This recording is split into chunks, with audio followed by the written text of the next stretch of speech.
What's up, YouTube? It's the Action Figure Grader coming back to you with a loose graded vintage Star Wars market update. I'm a little bit under the weather, so please excuse me if I cough my way through this video.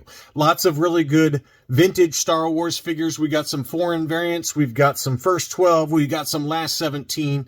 And some of the prices were very surprising, although once I started digging in and looking at some research on past sales, maybe some of them were not that surprising. So, as always, thanks to my Patreon supporters. I appreciate you guys. You guys allow this channel to happen, and you guys get my videos 24 hours early access. Patreon.com/actionfiguregrader is where you can go to sign up to get early access for as little as $1 a month. Let's go ahead and take a look. The first one we've got is, this was an interesting one. This is an AFA 85 Princess Leia, no COO. So these would appear on like Palatoy cards or Tri-Logos. And it was an older case style, which probably kept the price down. It still had the dowels around the neck there. But this is a perfect example of the type of figure that if you're bargain hunting, quote unquote bargain hunting, not a bad idea. And then once AFA opens back up, which should be pretty soon, apparently AFA is at about June in terms of their backlog right now. So items that were sent in June are now getting back into collectors' hands. That's about 3 months, 4 months away from where we are right now. And that pretty much signifies to me that AFA is probably going to open back up in the next month or two. That's a guess. I have no inside information there. But what I would think about doing, if you don't want to pay big money for these high-grade loose figures, consider something like this, because this had the older case style. It was an AFA 85. It was a no COO Princess Leia. Very tough to find that in such a high grade. And it only sold for $350, which I know that seems like a lot of money, but you got to remember that AFA 85s in new case styles, I see them sell all the time for $500 to $600 for Princess Leia in loose graded. And you could buy this, hold on to it for a month or two, send it back into AFA, get the new case style. They usually do not change the grade on them. I have never had a figure with an older case style that was resubmitted to AFA ever have the grade changed. Now, I have seen it happen, okay? I know that Charles over at 5 Idiots Talking Toys, he had a couple of them that did get a lower grade, but it's very rare. But anyway, if you got something like this, got it re-encased by AFA once they open back up, you get it back, and now all of a sudden you got an item that's worth close to double what you paid for it. So it's not a bad idea. I'm just thinking out loud here. You can ignore me completely if you think I'm an idiot. But $350 for that one was a good deal. Next up, a tough to find no COO Bosk. This, again, it would appear on Palatoys or Tri-Logos. Very rarely loose graded so high. This was a UKG 85%. And it sold for 118 pounds, which is $147. I would have paid that all day long. I actually thought about bidding on this one, but decided that I had already bought a couple of items here that I'm going to show you in a pickup video here soon. So I didn't want to spend any more money, but I thought that was a really good deal. I've only seen maybe 3 or 4 of these pop up in a UKG 85%, over the last few months, 6 months. And I've only seen one AFA 85, and that one sold for about 3 times this price. So I thought that was a really good value. I was surprised by this one though. This was a Hong Kong short mustache Bespin security guard. Now, admittedly, the shorter mustache version of the Bespin security guard is a little tougher to find than the handlebar mustache that goes all the way down. I call him the Ron Jeremy, the Ron Jeremy version of the Bespin guard. But this one is the shorter mustache, so admittedly a little bit harder to find. But that one sold for quite a bit of money. I mean, 69 pounds, which is 335 US dollars. That seems like a lot of money, but it's certainly one that you don't see very often, that short mustache version of the Bespin security guard. So interesting price on that. Now I've got some Spanish figures. We've got a PvP Luke Bespin graded UKG 80%. I thought it was maybe a little high, just given the eye did not have some paint on it.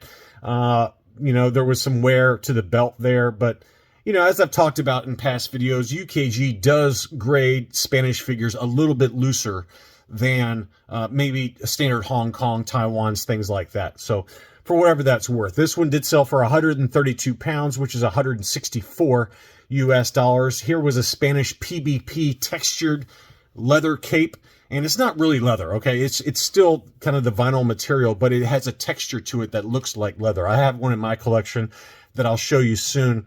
I just picked up a Spanish POC Darth Vader, so I'll show all I have a smooth cape PBP, a leather cape PBP Vader, and then I just got the Spanish POC, early Spanish figure. So I'll show all three of those in a video here soon when that Spanish POC arrives. But this PBP Vader UKG 85% did sell for 135 pounds, which is 168 US dollars. That's about the going rate, I'd say. Very reasonable price on that one. Next up was a Spanish POC Obi-Wan. I really wanted this one, but again, I decided not to bid on this. And I did verify everything for this figure using Variant Villain. There's a really good Spanish kind of Spanish figure guide on Variant Villain's website, and this one was 100% correct, including the saber. That one sold for 229 pounds, which is 285 US dollars. Beautiful figure. I thought it was worth every penny of that price.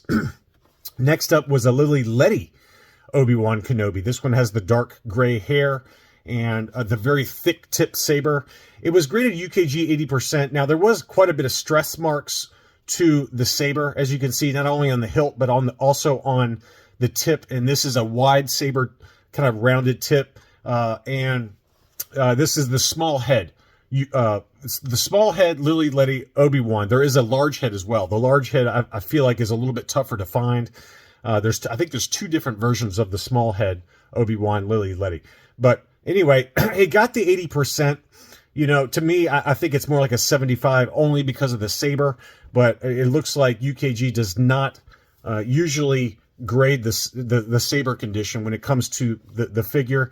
And the other interesting thing I'll point out is that this one had the filled-in peg hole on the bottom of the figure. There's, I think, 4 different Lily Lettys that have this peg hole filled in, as you can see on the right leg there. I guess his left leg, you're looking at his, from the right. But it's the Stormtrooper, the Obi-Wan Kenobi, the Boba Fett, and the TIE Fighter pilot. They do come with this filled-in peg hole variation. I think those are the only 4. There might be more, so don't quote me on that. I'm only going on memory. So it's a little tougher to find with that peg hole filled in, but that one did sell for 184 pounds, which is $230. Again, I would have loved to have had both of those, both the Spanish and the Lily Lettys. It's just the timing did not work out for my pocketbook, but I thought that was a great buy.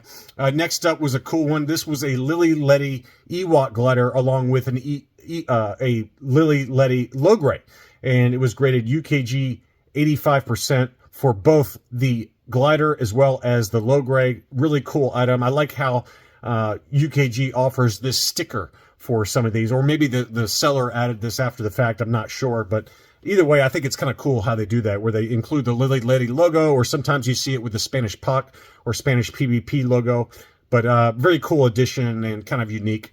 But anyway, it's the Ewok, the Lily Letty version of the Ewok glider along with a Logray, and it's a no COO stamp Lily Letty Logray, UKG 85% for both. That one sold for 170 pounds, which is 212 US dollars. That's a price I would have paid all day long on that one. Next up was a Hong Kong COO Stormtrooper, UKG 90%, and it looks every bit of a 90% to me. It was a stunning figure. No, discoloration to the limbs that I can tell. It sold for 375 pounds, which is $468. Beautiful figure. And then now let's compare it to a no COO AFA 85 Stormtrooper. This one sold at an auction as well for $566. Is that price fair? Probably. It's very tough for AFA does not hand out 85s willy-nilly like CAS and UKG sometimes do. And that's no disrespect to UKG or to CAS. It's just the facts that AFA is very, very tough on Stormtroopers. And this was a hard torso, no COO, archival case, stunning figure, brand new case style. $566 seems like a price that I would have paid all day long. Next up was an 80-plus Hong Kong Princess Leia new case style. That one sold for $275. $275, 24 bids. And then you compare it to this one that was an AFA 85 that sold for $350. So to me, this, again, going back to this Princess Leia, I know I've kind of harped on it here, but that was a really good deal. I think if you send that one back in, you're gonna have some built-in kind of quote unquote equity for that Princess Leia relative to this one that was only an 80 plus and an easier to find Hong Kong version that sold for $275. Next up, this was an interesting one. This was a 1977 date stamp Hong Kong R2-D2 that sold for $810 AFA 85. And I know the person who bought it, and he's like, I probably overpaid for this. And so I went back and looked at recent sales. There was an AFA 85 1978 date stamp that, well, let me double check this. I'm going to make sure I'm telling you right now. This was a 1978 date stamp, so I got it wrong here. The 1978 date stamp is the one that's tougher to find for R2-D2, because what that really is they're using the R5-D4 body part when they put this R2-D2 together. And so usually the 1977 date stamp is the correct one for R2-D2. But in some factories, they didn't really care whether it was the R5-D4 body or the R2-D2 body. And in this case, the R2-D2 body was used to make the R5-D4 body was used to make the R2-D2, hence the 1978 date stamp. And so that one sold for $810. Now, I did see a 1977 date stamp AFA 85 that sold for pretty close to this price, actually. So it was like $768, somewhere in there. I can't remember. And there was also a UKG 85% that sold for pretty close to this price. So in my opinion, the 810 is not that much of an overpay, if at all, because it is the harder to find 1978 date stamp. It's only if you care about this stuff, right? Most of us don't care about it. It's only nerds like me that care about this kind of stuff. But I thought it was an interesting sale because it was a high price, but clearly it was a bidding war between at least two bidders, and they both knew what they had. And it did sell for $810 plus $10 shipping. So I'll shut up now. Next up was an archival case AFA 85 lettered saber hilt Darth Vader that sold for $400. And then likewise, this is the same figure, lettered saber hilt Hong Kong AFA 85, so the exact same figure. That one sold for $360. So that gives you a nice tight price range if you're looking for the early lettered saber hilt for Darth Vader in an AFA 85. $360 to $400 for those two.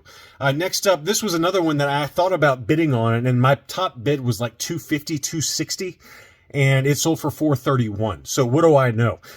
This one had green stitches on the sleeves, but the bottom of the stitches were brown. So this was really what I would call a mixed stitch Jawa. And so you can see the green stitches on the sleeves, brown stitches on the robe, and it's labeled as green stitches on the sleeve. So this was a tougher one to find. It sold for $431. There was another one with the exact same label, exact same everything, that sold a few months ago for $460. So clearly the market realizes when AFA labels this green stitches on sleeves, it's really a mixed stitch Jawa, which is very tough to find. And so anyway, I didn't end up bidding on it, but if I had like a snipe set up for $265. I turned it off last second. I was like, I've spent enough money. I don't want to spend any more money. But it wouldn't have mattered because obviously I was nowhere close to what market value is apparently for a mixed stitch Jawa on, the mixed stitches on the robe. So $431 plus $8 took that home. Next up was a standard AFA 85 plus Imperial Commander.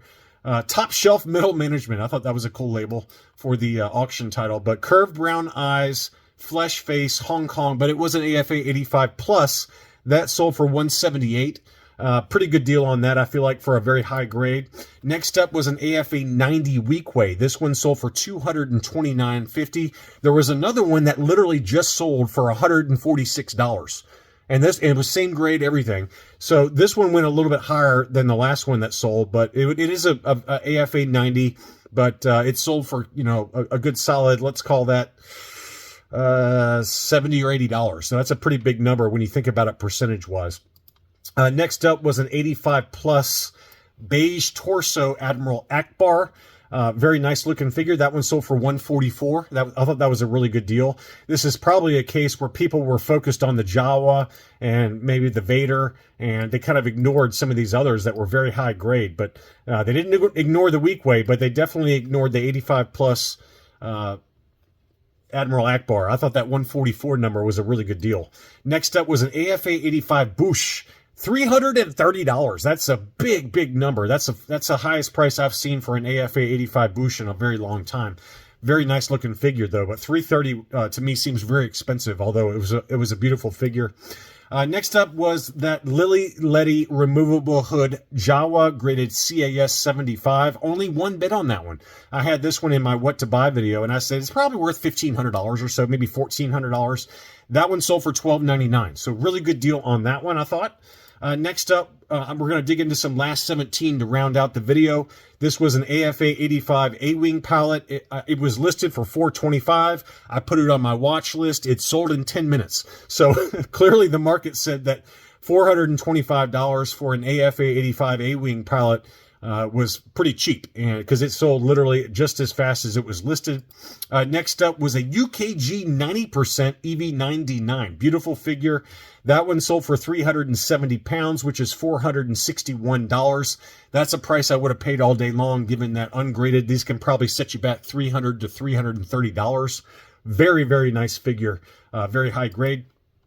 This was an interesting one. This one had the tri-logo card back for Yak Face in front of the figure. Now, I don't like the way that UKG does this versus CAS. To me, the best in the business for these kind of customs where you have the card back with the figure displayed in front is CAS. CAS does it like nobody else. This one kind of just doesn't pop the way CAS does. When CAS does it, it almost looks like a mint on card at first. When you look at it first blush, like a casual glance. This one you can very clearly tell it's kind of just a block in front of the card back, but it is a Yak Face, and we know how expensive Yak Faces are. It was a UKG 85%. And what's interesting is that this one sold at an auction for $411, which is $513 US dollar. 411 pounds, which is $513 US dollars. And UKG 85s just loose graded without the card back typically go for more than that. So the market is basically saying, in my opinion, that they don't like this presentation, for whatever that's worth, because the card back by itself should probably be worth $100, right? So you would think that this would sell for $750 or so. But anyway, the market says no, we don't like this case style very much, so we'd rather have it just loose graded without the card back. So for whatever that's worth, I just thought that was an interesting sale as well. Anyway, that's all I really had for this video. I hope you enjoyed looking at some of these recent sales for loose graded vintage Star Wars figures from CAS, UKG, and AFA. Thanks again, and I'll be back soon.